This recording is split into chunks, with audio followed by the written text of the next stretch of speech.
पाकिस्तान तहरीक इंसाफ की एहतजाजी रैली और -1 फार्मूले के खिलाफ मुराद सईद भी खामोश न रह सके। बोले कि सबका निशाना इमरान खान है। बनी गाला के अतराफ होने वाली साजिशों की तफसीलात मालूम है। एक तरफ इमरान खान और दूसरी तरफ अमरीकी गुलाम कौम के भिखारी हैं। साजिश के तहत इमरान खान की मुंतखब हुकूमत को हटाया गया। अब इमरान खान को माइनस करने की कोशिश हो रही है, लेकिन हम हर मौके पर इमरान खान के साथ खड़े हैं।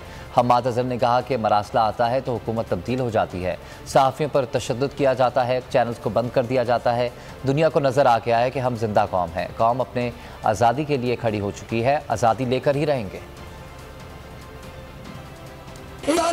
एक ही शख्स है, उसका नाम है इमरान खान, और हम इनको बताना चाहते हैं बहुत सुन लिया, बहुत बर्दाश्त कर लिया, अब लड़ेंगे लड़ेंगे। बनी गाला के अतराफ में इन्होंने कब कौन सी साजिश की, उसकी भी तफसीलात है।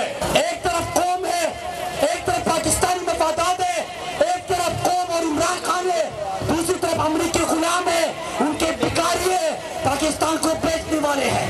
हकीकी आजादी करीब है, 70% हम सफर तय कर चुके हैं। तो ये हुकूमत जहां हमारी सियासत को तबाह कर रही है, वहां पे इस मुल्क की मईशत को भी तबाह कर चुकी है। ये चंद दिन की मेहमान हुकूमत है, और ये जो आज मंजर नजर आ रहा है, ये जो भी मंजर देखेगा ना इक्तदार में बैठा, उसकी कांपें टांगेंगी।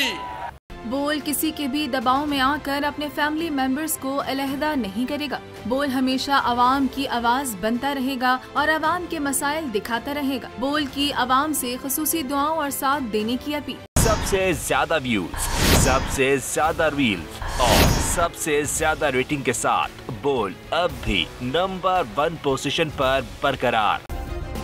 सब्सक्राइब करें और बेल दबाएं ताकि कोई खबर रह न जाए।